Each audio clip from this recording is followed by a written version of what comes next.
बिस्मिल्लाहिर्रहमानिर्रहीम।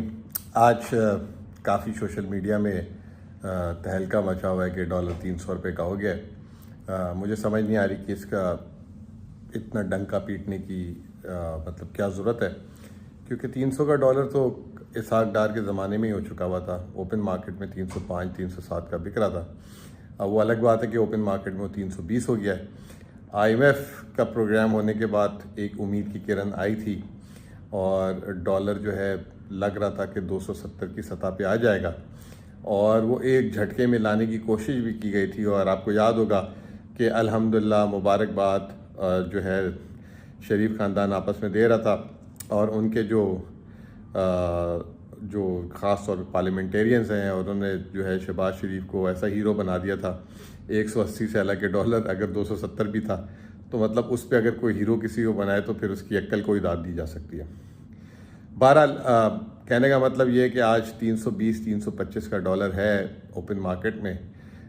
जो मार्केट में लोग जो दरामदी सामान मंगाते हैं वो भी उसकी कीमत जो है वो 300 के हिसाब से कोई भी नहीं बेच रहा। कोई 325, कोई 320, और बाज़ जगहों पे जो शॉर्टेजेस जो अभी भी दरामदात खुल के नहीं हो पा रही मुल्क में, तो उसकी वजह से अगर किसी चीज़ की कीमत, जैसे खुद नहीं तेल की एग्ज़ाम्पल देता हूँ मैं, कि आज उसकी कीमत में 200 रुपये फ़ी किलो से ज़्यादा का नफ़ा है जो इसके तेल में इसमें काम कर रहे हैं। तो ये जो है 200 रुपये जो है इस वजह से नहीं कि डॉलर का रेट बढ़ गया, इस वजह से कि मुल्क में उस रफ्तार से खुले तरीके से नहीं आ रहा, और हुकूमत की जो प्राइस कंट्रोल अथॉरिटीज़ हैं वो अनचेक उसको जाने दे रही हैं। इसी तरीके से आपको एक छोटी सी मिसाल आपको दे दूं कि बिजली की कीमत 30-40% बढ़ी, लेकिन आलमी मार्केट में कीमतें इतनी गिर गई कि हालांकि डॉलर बढ़ भी गया, उसके बावजूद 22% बिजली की पैदावारी लागत कम हुई। लेकिन मसला क्या है, बिजली की कीमत की रिकवरी नहीं कर पा रहे लोग, तो उस वजह से बिजली की कीमत बढ़ गई। अब बात वापस डॉलर पे लेकर आते हैं। डॉलर कहाँ होना चाहिए पाकिस्तान का, और क्या वजूहात है कि ऊपर जा रही है। वजह आपके सामने है कि IMF ने अब कह दिया कि ओपन मार्केट और जो स्टेट बैंक का जो रेट है, इंटर बैंक रेट, उसके दरमियान 1.25% से ज़्यादा का फ़र्क नहीं होना चाहिए, वरना आप मुआहदा तोड़ देंगे। तो रोज़ाना ओपन मार्केट में 3-4 रुपये कोई बढ़ा देता है। आज एक ख़बर आई है, स्टेट बैंक इसको कंफर्म कर दे कि स्टेट बैंक भी ओपन मार्केट से डॉलर खरीद रहे ताकि उसके रिजर्व्स बढ़ें। इसका क्या मतलब ये हुआ कि स्टेट बैंक को बाहर से पैसा नहीं आ रहा, तो वो अब मकामी तौर पे पैसा ख़रीद रही है, और जिसकी वजह से मज़ीद प्रेशर बढ़ रहा है। तो ये एक गलत टैक्टिक है। ये जब मार्केट को पता हो कि रोज़ाना स्टेट बैंक डॉलर ख़रीदने आएगी तो वो ओपन मार्केट में इसका रेट बढ़ेगा ही बढ़ेगा। तो पहली तो एहतियात यहाँ पे करनी ज़रूरी है।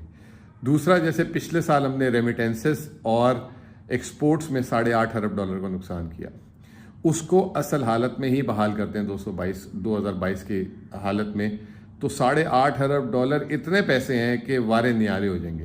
ये जो अभी हम कह रहे हैं ना कि हमसे रिको डे कितने में सऊदी अरब 1 अरब डॉलर दे देगा या फलां 1 अरब डॉलर दे देगा, ये कुछ नहीं है।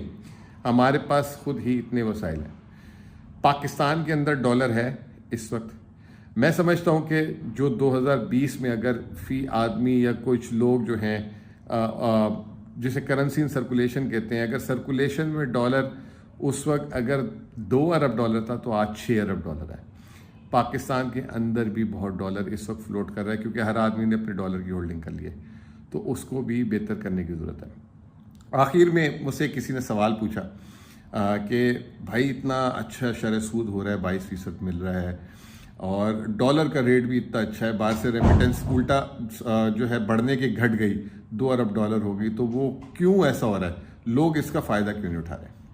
तो उसमें मैंने सिर्फ एक बात कही छोटी सी, और वो समझने की बात है। मिसाल के तौर पे 2 सब्ज़ी बेचने वाले हैं और वो टमाटर बेचते हैं। एक बेच रहा है 50 रुपये किलो, और एक ने एकदम आवाज़ लगा दी 25 रुपये किलो ले लो। अब 25 रुपये किलो जहाँ वो बेच रहे हैं वहाँ पे हालात कशीदा हैं, वहाँ पे पथराव हो रहा है, और वहाँ पे मुजाहरे हो रहे हैं, और वहाँ पे आपकी जान और माल को ख़तरा हो सकता है। अब जिस शख्स को लेना है वो कहेगा भाई अपनी इज्जत बचाओ, ये 50 रुपये का जो मार्केट से मिल रहा है ना, इसको ले लो। वहाँ जाएंगे पता नहीं सर फट जाए, गाड़ी टूट जाए, और कोई नुकसान हो जाए। तो पाकिस्तान में भी यही मसला है। डॉलर का रेट 300 325 नहीं होना चाहिए था। یہ جو ہے 270-75 جیسے میں نے پہلے کہا اس سے اوپر نہیں ہونا چاہیے تھا. یہ جو میں نے آپ کو وجوہات بتائی اس کی بنا پر یہ یہیں پہ ہونا چاہیے. لیکن حالات کشیدہ ہیں. حالات کشیدہ، پہلے سیاسی حالات کشیدہ کر دیے گئے. عمران خان جب سے اریسٹ ہوئے ہیں اس وقت کے بعد سے پھر ڈالر کو پر لگ گئے ہیں. تو سیاسی حالات کو ٹھیک کیا جائے، الیکشن آن ٹائم کیا جائے. اللہ تعالیٰ نے بڑا کرم کیا تھا کہ آئی ایم ایف کا 9 مہینے کا پروگرام مل گیا. اب وہ 9 مہینے کا پروگرام اگر ہم امپلیمنٹ نہیں کر سکے، ایک رسک وہ ہے، اور دوسری طرف آپ کے سامنے یہ کہ اگر الیکشن بر وقت نہیں ہوئے تو نئی حکومت لیٹ آئے گی تو پھر آئی ایم ایف پروگرام نہیں ملے گا. اس کے علاوہ ایک اور چیز ہے ڈیٹ ریسٹرکچرنگ، اس پہ اگلی نشست پہ بات کریں گے. بہت بہت شکریہ.